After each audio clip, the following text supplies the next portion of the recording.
వ్యవహారం అనేది రోజు రోజుకి ముదిరిపోతుంది. స్టెప్ బై స్టెప్ ఏదో విషయం బయటపడుతున్న పరిస్థితులు ఏర్పడుతున్నాయి. మరి ఈ సిచ్యువేషన్ లో మంగ్లీది ఎంతవరకు తప్పంటారు? ఎందుకు ఆవిడ ఇంకా స్పందించలేదు? ఒకటండి, నిన్న చూసుకుంటే గిట్ట మనం ప్రత్యూషాన్ అమ్మాయి ప్రెస్ మీట్ పెట్టి చెప్పినప్పుడు ఫోన్ లో ఆమె మొత్తం వీడియో రికార్డ్ ఆడియో రికార్డ్ వినిపించింది. ఇలా 100% మంగ్లీది బాధ్యత ఉందండి. ఎందుకంటే ఆమె గిట్ట అందులో కూడా లేకుంటే గిట్ట రివల్స్ ఎవరైతే బాధితులు ఉన్నారో, ఎవరైతే ఆరోపణలు చేస్తారో వాళ్ళ పైన 100% కేసులు బుక్ చేసి వాళ్ళని కొట్టిపించి జైలు వేసి ఈ వరకు రిమాండ్ కూడా పంపించుండే. ఇలా ఆమె తప్పు ఉంది కాబట్టి ఇలా ఆమె సైలెంట్ గా ఉంది. గుర్తుపెట్టుకోండి, ఆమె పేరు వెళ్ళంగానే ఎక్కడికి వెళ్ళిందండి? ఆమె చూసుకుంటే గిట్ట డీజీపీ దగ్గరికి వెళ్ళింది. ఆయన పేరు ఏంది, సజ్జనార్ దగ్గరికి పోయింది. అదే విధంగా చూసుకుంటే గిట్ట ఇక్కడ పంజాగుట్ట సిఐ వీళ్ళందరి దగ్గరికి పోయింది. అంటే నా పేరు తీస్తున్నారని చెప్పేసి ఏదో అనుకుంటారు, కానీ ఎన్ని చేసినా కూడా ఆమె తప్పు చేసింది కాబట్టి ఆమెకి రివర్స్ అయింది. ఇలా గుర్తుపెట్టుకోండి, ఆమె గిట్ట తప్పు లేకుంటే గిట్ట ఇప్పటికి ఆమె ఎంత రచ్చరంబలు చేస్తుండే వాళ్ళందరినీ కూడా జైలు వేపిస్తుండే. ఎందుకంటే ఆ సంబంధిత అధికారులు అందరూ కూడా ఆమెకే సపోర్ట్ చేసిరు. తర్వాత ఎవరైతే బాధితులు వచ్చి నిజంగా మాకు ఇట్లా జరిగిందని చెప్పి బాధితులందరూ కూడా మొత్తం మీడియా ముందు వచ్చిన తర్వాత అప్పుడు ఆమె మాట మార్చినప్పుడే అర్థమైపోయింది ఆమె చేసిన తప్పు.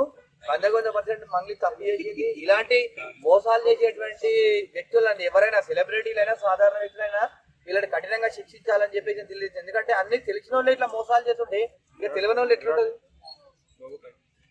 అంటే ఇంత మంది చాలా మంది బాధితులు వచ్చారు. 150 కోట్లకు పైగా స్కామ్ జరిగింది. అలాగే ఆవిడకి సంబంధించి కర్ణాటకలో కొన్ని ఆస్తులు ఉన్నాయి, బెంగళూరులో ఉన్నాయి కొన్ని ఆస్తులు, కాఫీ తోటలు ఉన్నాయి, 10 ఎకరాలు ఉన్నాయని చెప్పి మాట్లాడుకుంటున్నారు. ఇలా పేదల సొమ్ము దోచుకొని ఇన్ని సంపాదన అనేది ఎంత వరకు? ఒక్కటి గుర్తుపెట్టుకోండి, ఆమె ఒక చిన్నపాటి సింగర్ అండి. ఓ పాట పాడితే ఎంత వస్తుందండి? ఓ 5 లక్షలు, 3 లక్షలు, 4 లక్షలు వస్తాయి. సరే, అంతకు మించి ఈమె పాప్ సింగర్ అయితే కూడా 10 లక్షలు ఇస్తుంది.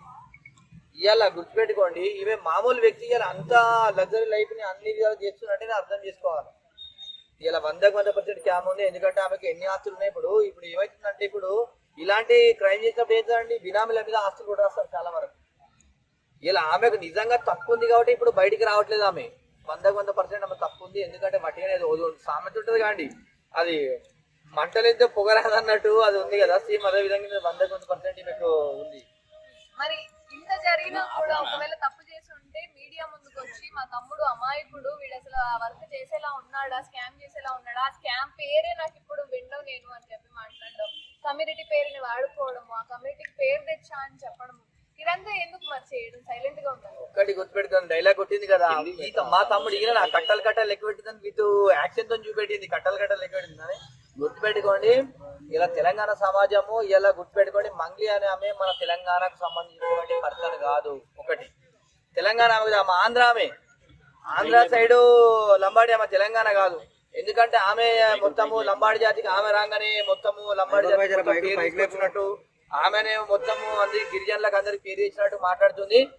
ఆమె కోసం, ఆమె కడుపు కోసం పాటలు పాడుకుంటుంది, ఆమె ఫ్యామిలీ కోసం డబ్బులు సంపాదించుకుంటుంది తప్ప ఆమె జీవితంలో ఒక 10 రూపాయల వరకు సాయం చేసింది గిరిజన బిడ్డలకు. సరే, నేను సెలబ్రిటీని అని చెప్పేసి నేను గిరిజనులకు ఇది విధంగా చేసిన అనుకుంటే ఎవరికైనా ఒక 10 రూపాయల సాయం కానీ, అదే విధంగా తీసుకుంటే గిట్ట ఎవరికైనా పుస్తకాలు, బుక్కులు, ఒక గరీబ్ పిల్లగానికి ఒక 100 రూపాయల సాయం చేసేటప్పుడు చూసారు మీడియా మిత్రులు, మీ అందరికీ తెలుసు. ఏ రోజైనా మీరైతే ఆమె రెగ్యులర్ గా మీరు వీలు తీసుకుంటారు, ఎప్పుడైనా మంగ్లీ సాయం చేసింది అని చెప్పి నిన్నారా? అట్లీస్ట్ కరోనా టైంలో కూడా ఆమె 1 రూపాయి కూడా సాయం చేయలేదు.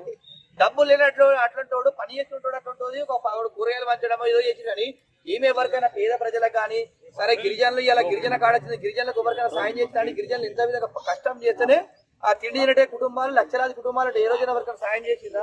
మరి గిరిజనుల్లో కూడా కొంతమంది సపోర్ట్ చేస్తున్నారు, కొంతమంది ఏమో నిలదీస్తున్నారు కదా, దాన్ని ఏమంటారు? ఒక్కటండి, మోసం చేసే వాళ్ళకి ఎవరు కూడా సపోర్ట్ చేయరు. ఇలా దొంగలు కలిసి ఊరు మంచుకున్నట్టు దొంగలు అయితే ఆమెకు సపోర్ట్ ఇస్తారు తప్ప నిజాయితీ పార్లు ఎవరు కూడా సపోర్ట్ చేయట్లేదు. ఇలా ఆమె రాగానే ఇబ్బంది రాగానే నేను కులం కార్డు వాడుకుంటా అని చెప్పేసి కార్డు వాడుకుంటే గిట్ట పనిచేయదు. తప్పు ఎవరు చేసినా కూడా ఈ దేశంలో శిక్ష పడుతుంది. ఇలా నిజంగానే ఆమె తప్పు చేసింది కాబట్టి అందరూ కూడా మనం వ్యతిరేకిస్తారు చాలా మంది. గుర్తుపెట్టుకోండి, ఆమె అయితే ఎవరికి డబ్బులు ఇచ్చి 7% ఉంటుంది, వాళ్ళు మాత్రం తప్పు చేయలేంటారు తప్ప యావత్ గిరిజన జాతి మొత్తం మీద తప్పు చేసింది. ఇలాంటి వాళ్ళకు బుద్ధి చెప్పాలి, ఇలాంటి వాళ్ళకు సినిమాలు బ్యాన్ చేయాలని చెప్పేసి వాళ్ళే ధర్నాలు చేస్తారు. ఇలా గుర్తుపెట్టుకోండి, మంగ్లీ అంటే నేను తెలంగాణ ప్రజలకు ఒకటే చెప్తున్నా, మంగ్లీ తెలంగాణకు సంబంధించినటువంటి ఆడబిడ్డ, గిరిజన ఆడబిడ్డ కాదు, మన రాష్ట్రం ఆడబిడ్డ కాదు ఆమె అని చెప్పి నేను తెలియజేస్తున్నా.